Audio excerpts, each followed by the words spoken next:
Alright guys, welcome back. In this video we're going to create some support posts at the corners and then we will look at how we can fix this central, I don't know what the correct word is for it, but this long support plank that goes all the way around. So let's build our fence support. So we'll start off with a box again.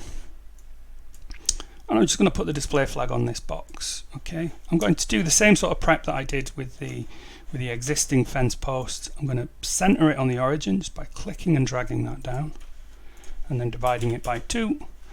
The last one was 0.7. We'll say this one is say 0.8 just to make it a little bit taller. And then in the viewport I'm just going to sort of square it a little bit just to get something nice and chunky.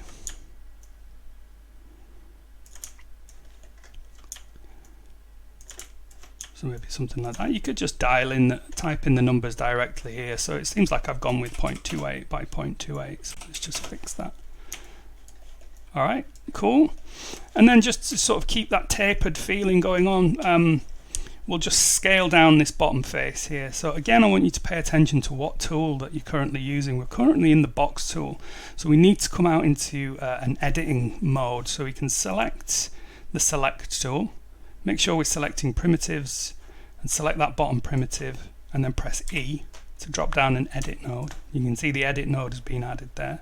And we'll just scale that down a little bit to give us a bit of taper. Okay.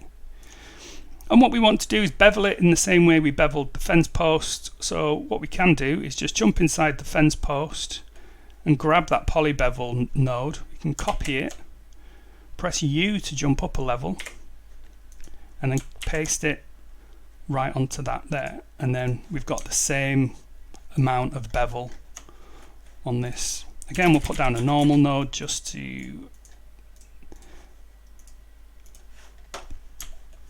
create our face weighted normals. Maybe it's a bit harsh, something like that. Yep, so we've got that nice sort of soft bevel look. And if we, on the fence post here, if we just select this pink tab here, that's template. So now we can see both of these things. So as you can see, if I press W to go to wireframe mode, this support post is way too big. So we can go back to where we drop down our box, and rather than it being 0.8, we could just middle click and just drag that down to make it a little bit more in keeping with our original post. And in fact, it's probably a bit too thick as well. So with the box selected, if we press enter over the viewport, we can re-invoke that box tool. So if you look here now, we're working with the box tool, and we can make those tweaks directly in the viewport, so to get them sort of where we need it to be. So something like that. Maybe just bring that down a touch as well. So this is going to be our support post. Okay. And with that, we can drop that into a subnet as well. So I'm just going to put that into a subnet and call this corner support. And here we go. We've got another little system that we can integrate into our fence system. So let's take a look at where we want to copy these. Okay. So really what we want to do, and what I'm going to do is actually draw down another curve, because this is far too big and has got far too many points on to see what I'm doing sort of effectively. So what I want to do is just put down another curve node, put the display flag on it, and then press enter over the viewport, space 2 to go to a top view,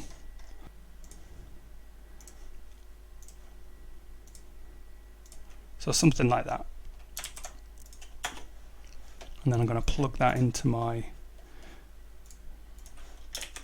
yeah, that's a bit better. Maybe a little bit bigger.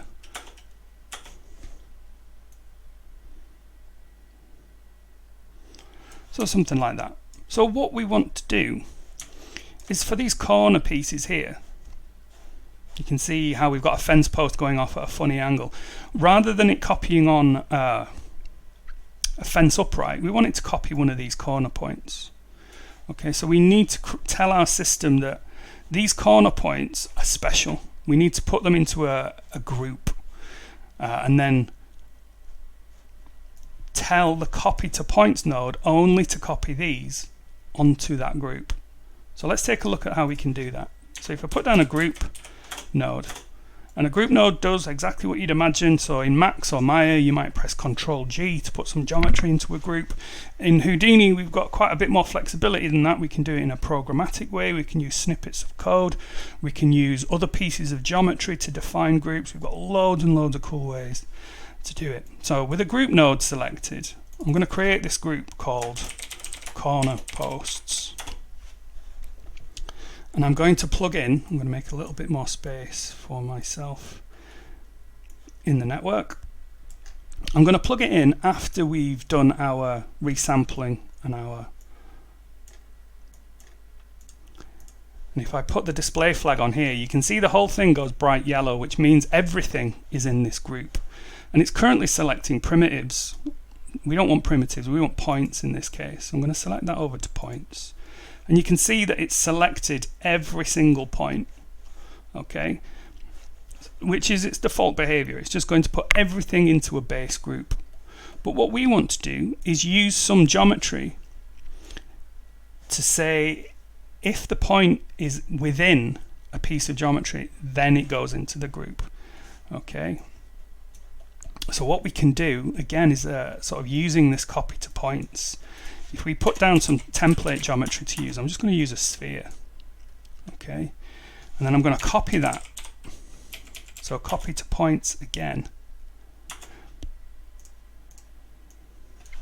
I'm going to take, rather than taking our resampled, I'm going to take our existing curve here, because this is the one that's just got these points on, and these are the ones that we're interested in. So I'm going to plug that into my points this time. And as you can see now, it's copied those spheres onto it. If I press W, you'll be able to see. Okay, obviously they're far too big, so I'm just going to drop the radius of those. Okay. And in our group node, you can see it's got a second input for a bounding object. We can use these spheres that we've copied as the bounding object to create the group. So let's plug that in. And then in the group options here, we can see this little checkbox called Keep in Bounding Region. So any point that appears within these bounding regions is going to be part of that group. So if we enable that and set the bounding type to be a bounding volume, bounding object, it's going to take that second input, and any points that occur within that bounding volume there, or the bounding object, is going to be added to the group. So you can see here now, those points are in yellow. They're the only ones that are in that group. Okay. So with that, we need to get the opposite as well, don't we? So we've got this group here called corner posts. We need to define a group that is everything but corner posts. Okay, and we can do that by a group combine. We'll put that after the group. Okay. Now a group combine node allows us to do a lot of operations on existing groups, like add, subtract, intersect, sort of like Boolean operations with group data. Okay, so at the moment we've got this group here. This is our only group, and what we want is the opposite of this. So we want everything but these points. Okay, so in our group combine, we can specify a new group called fence posts, and fence post equals everything but corner posts.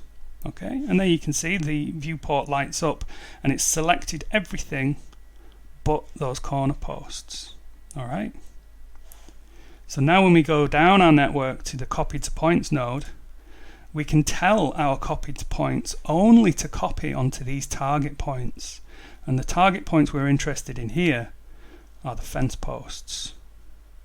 Okay, and you'll see that those corner fence posts have disappeared.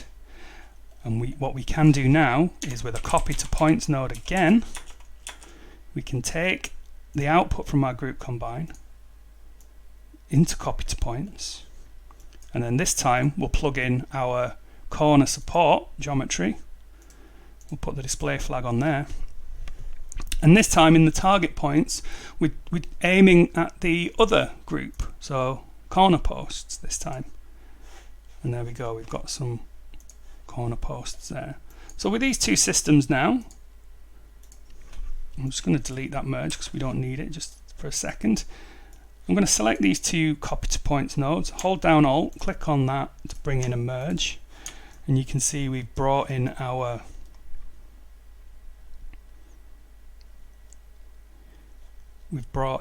corner post. Now, you know what, I'm looking at it now, I don't like the way that they're kind of rotated at a funny angle.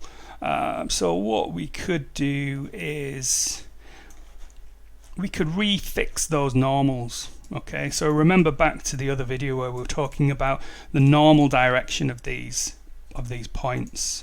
Okay, so they're sort of firing off into a different direction. Well, let's just put down another polyframe, see if we can't fix this, and then put normal again there. Let's set that over to first edge so we get something like that. There we go, that looks a little better, I think. Yep. So there we go, this has been a long video, but we're starting to make progress. In the next video we're going to take a look at how we can create that central support plank that goes all the way around. So hopefully I will see you there. Thanks.